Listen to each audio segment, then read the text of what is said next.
Welcome to Unscripted, an IICRC video production.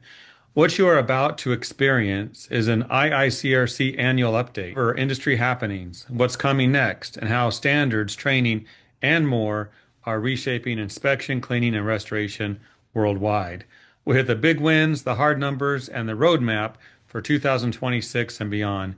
No fluff, just what matters to technicians, firms, insurers, facility leaders, everyone just like you.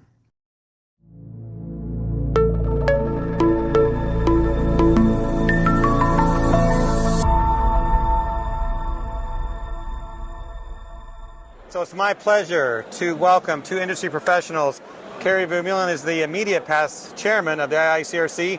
Carey and I go way back. We share some jokes and some good times. And Leslie Anderson is the current IICRC chairman. Thank you both for being here today to talk about what's going on in the industry. We're going to call this an IICRC annual update and kind of find out what's going on in the world of the IICRC. Obviously, we're at a trade show. We're at the Experience. We found a spot that's kind of quiet, but as you can tell, maybe not that quiet. So you'll see a lot going on in the background. But what we want to talk about is what's going on in the IICRC. Leslie, let's start with you. Give us a temperature check. How are things going? How does it look for the Institute? Wow, great question. It is moving at light speed right now. We have 3 new standards coming out, which is exciting. And we have, I believe, 7 new examinations coming our way, Carey. And we were talking today about how it's about standard comes out about 6 months until the examination's complete with all of our volunteers and our staff, and it's moving beautifully. So when did you become the chairman of the Institute? Earlier this year, I want to say March, perhaps. Yeah, somewhere around then March. Okay. Yeah. But you're not brand new to the industry. No, I'm not. Tell us about your background a little bit. So started many years ago, owned my own independent restoration firm, sold that and joined Paul Davis Restoration back at the end of 2010. Okay.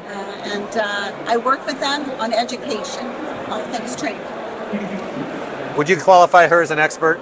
I would qualify her as an expert, yes. So Carey and I were talking earlier about being an expert. Carey has been teaching for 20 years. 19. 19. Oh, we can't fudge a little bit? Okay, 19 years. Almost. And by the number per year, it's going to be 1,000 classes coming up sometime soon, it looks like. Yeah, pretty close to that. Yeah. I've been fortunate enough to have the opportunity to start as a guest instructor for AMRT classes, and then started teaching classes on my own up in Canada. All in Canada, I might add. All right. Yeah. So, Carey, you've been around a while with IICRC. You've been chairman twice? Just finished my 2nd term, yes. Okay. So tell us what you think how things are going. When you look at what's happening and all the action and the new stuff, give us a temperature check. Well, sure. Thanks, Jeff. Where do I start? I came into IICRC when there was 4,000 technicians. I was number 4634. And now those numbers are approaching 50,000, 60,000 current technicians. Hundreds of thousands of people have taken the courses, hence the number of courses. So that's a big change. Current status is around 55,000, somewhere around there. And the same with the certified firms. We've worked for years to try to reach 2,000 firms and 3,000 firms and then 5,000 firms, and now we hit 8,000 firms. 8. So close to 8. Okay. Currently. So what I see also is the structure's changed a lot. We have a fantastic staff, about 35 people on staff inside the building, plus the volunteers. And they're a well-oiled machine. Their systems are down pat. When I took over as chairman 3.5 years ago now, we made a lot of changes. Mm-hmm. And we started working on SOPs for everything. And we're not quite done yet. It takes that long. You know that. You dumped it on her, didn't you? No. She's in charge of it now. Truthfully, the staff has, with our chief of staff, Holly Kimber, they have done such a great job. And Leslie was referring to, the standards being published, the exams being revised in a very timely fashion. That staff that revolves around all of our exams, they're a pretty dedicated group, and they do a fantastic job. Stephanie is you can say more about Stephanie than me. She's fantastic at her work. I know everyone at IICRC headquarters is great. They're the ones bringing this production to the industry, so it's just fantastic to see. Leslie, since you're the new person, in a way, what do you think the secret sauce is as to why everything works? Now, Carey talked about staff and changes and SOPs. What do you see? Why does it work so well? Having sat on different consensus bodies, what I see is working together. The volunteers, like-minded results, coming together to help others. I see a lot of mentorship, and there's a fundamental piece to all of us, and it's, I want to help someone, I want to serve someone. A lot of cohesive relationship between the volunteers and the staff. The impact of the IICRC on others has been tremendous. You mentioned a couple 100,000 have taken courses, maybe have been certified, but they've let it lapse. What can we do to bring them back in? And some have left the industry, obviously, but are there any plans there? Some have left the industry, no doubt, but we have recapture programs that are in place, another SOP that was developed, and we do recapture some individuals. And there's different reasons why people don't all come back or renew their certification, personal reasons, whatever. Sure. So that's the case. Some of them are still out there working, and they're just lapsed. Yeah. Sometimes when their companies try to bid on a contract or get on a preferred vendor list, and they have to produce certification proof as part of that, I get them back in my classes to recertify. So I've heard that's been an impact where you have to be certified to do the work, especially in restoration. Wouldn't it be nice if it was across the board for everything that we do? You talk about that, Leslie, in your board meetings or other meetings where the IICRC is really getting some traction going with government or entities like insurance companies requiring this type of certification. What's that sound like? It's incredible, the evolution there. It didn't used to be that way. And I think it's all been led by Robbie Bradshaw. He's our government affairs, and he meets often with different state legislators, certainly the Senate and Congress, and he's sharing with them how the IICRC standards are fundamental in the way we do things, the process, and then the education that helps those do it out in the field correctly. What do you think, Carey? Well, the standards have a lot to do with it. The government advocacy goes a long way, and different levels of government are creating legislation that requires the use of IICRC certified technicians for mold remediation and or to follow the IICRC S520 mold standard. So as that trickles down, and it's a trickle-down effect, and you'll see more and more states and hopefully provinces in Canada start to legislate the work that we do. What I tell everybody is the work that we do in people's houses and their buildings and their skyscrapers is just as important as all of the other trades, because what we do impacts the integrity of the building, but also potentially the health of the occupants, right? So it's a big deal what we do, and groups around the world are starting to notice. I can see a large increase in international Good. Registrants, international certified firms, our standards, S500 water standard, the S520 mold standard, have been adopted by Standards Australia, and that's a big deal. We have a large presence in Australia. They're working on the S100 carpet cleaning standard to have it.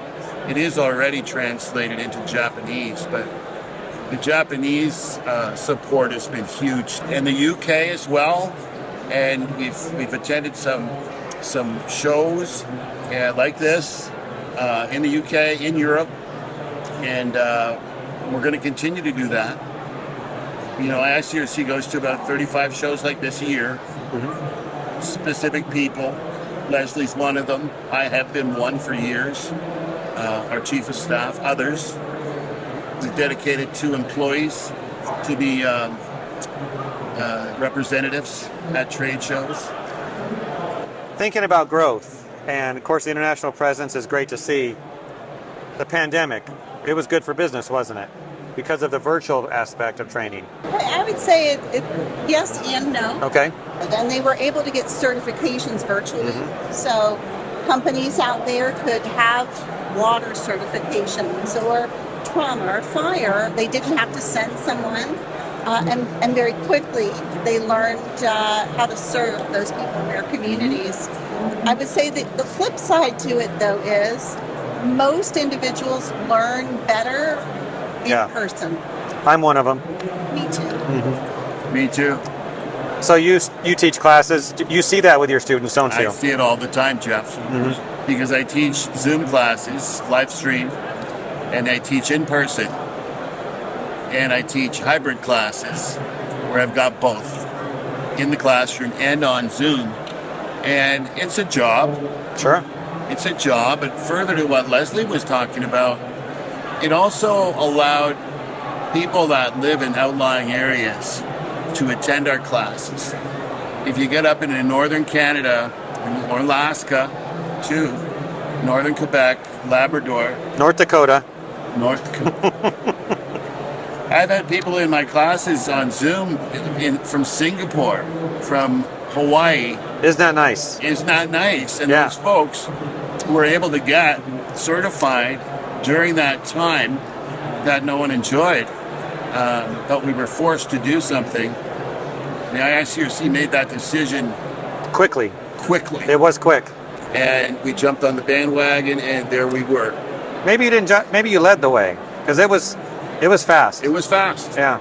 Yeah, we had been considering different types of electronic learning, and this was one of them.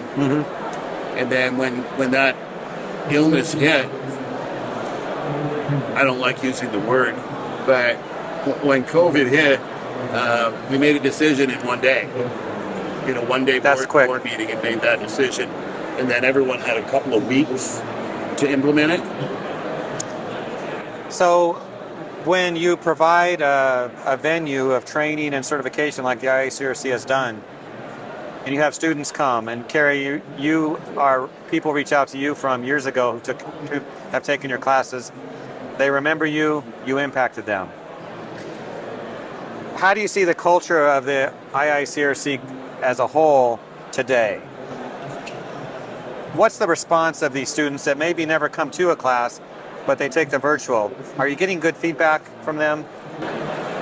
I would say not nearly as much and not nearly as good. They do fill out a questionnaire, like an evaluation of the class, where they have to answer certain questions.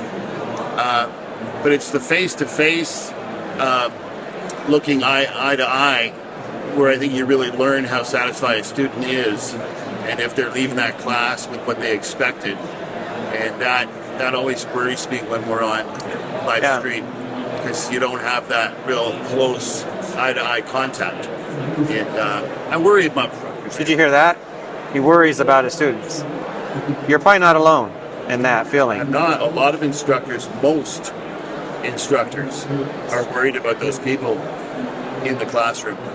What's the solution? I don't think there is a solution. Our instructors in school requirements to become an instructor, they're already fairly rigid. So right down to having to do now a video interview to be accepted as and approved as an instructor. I think the IICRC picks among the best of the applicants that apply. And it's one of those businesses that's not for everybody doing training, being an IICRC instructor. So why so picky? So that we can deliver what we tell people in our marketing. We deliver highly qualified people to come out to their business, to their manufacturing facility, hotel, insurance claim, water damage, fire damage, that we bring the best qualified people out to do the work. Okay. Leslie, have you ever taken a class? I've taken many. I'm also an instructor. Are you? She also. Yes. So, Yeah. talk about yourself then. What do you like? How do you see the difference with in-person and virtual? Honestly, I think I'm a better instructor in person. Mm-hmm. I connect more with the students. If a student's excelling, I feel it. If a student conversely maybe needs some extra in an area, I feel that too. And I can offer that encouragement and education to help them. So as we talk about this, what's the takeaway? For those watching, they have options. Some need the virtual, you mentioned that. Some of them cannot travel or leave their work, so they have that opportunity, and it's good training. But for those watching, maybe do your best to be in a classroom. I mean, that's what I'm hearing. That would be my recommendation too, is to come into a classroom and take the training. But I also realize there's a lot of factors, depending on where you live geographically, that impact that. People having to drive hours or more. Overnight hotels, food, meals. There's a lot of really good reasons that people wind up taking live streaming. So we do our best with that too, right? We really do try to deliver and try to engage the students when we're in those classes. You're both spokesmen for the IICRC. You're walking around the trade show talking to people. They know who you are.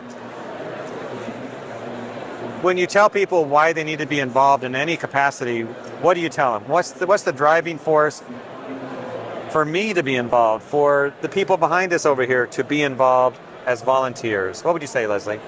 Gosh, passion for the industry. Okay. So many of us here, whether you're a restoration contractor, you're with a company that's selling something, you're an instructor, it's your passion for our industry.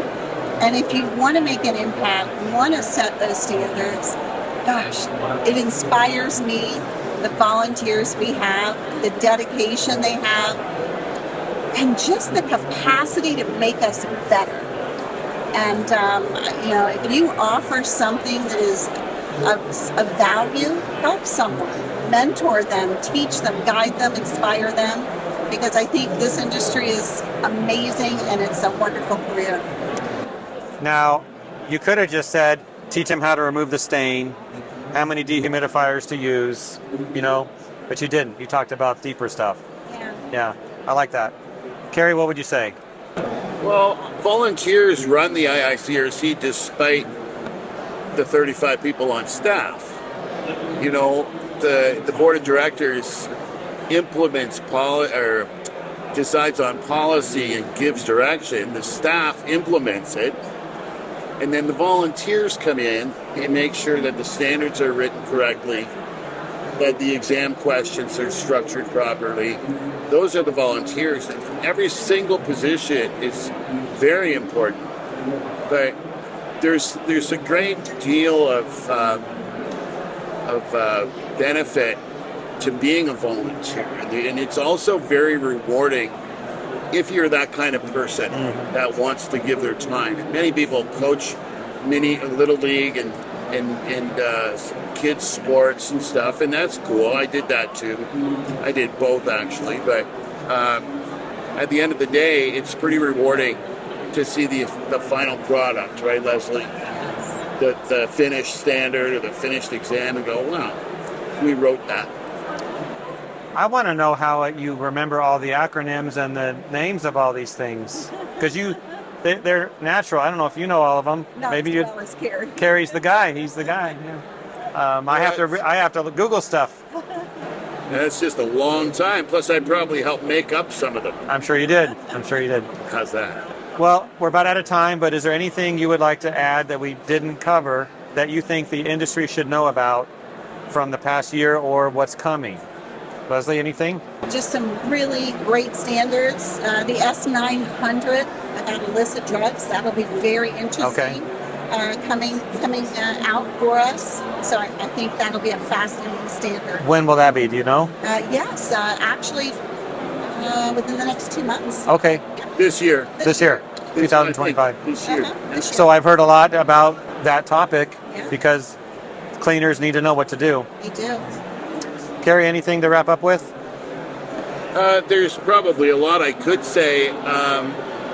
We have a lot of, like I just said, a lot of very dedicated volunteers at the IICRC, and we always need more. We always need more people to do what I've been doing for 36, 37 years or longer. And it's rewarding. So come on out and fill out an application to participate. In any fashion. And if you want to become an instructor, maybe Carey will teach you. We could do that too. Of course. Thank you both. Thank you, Jeff.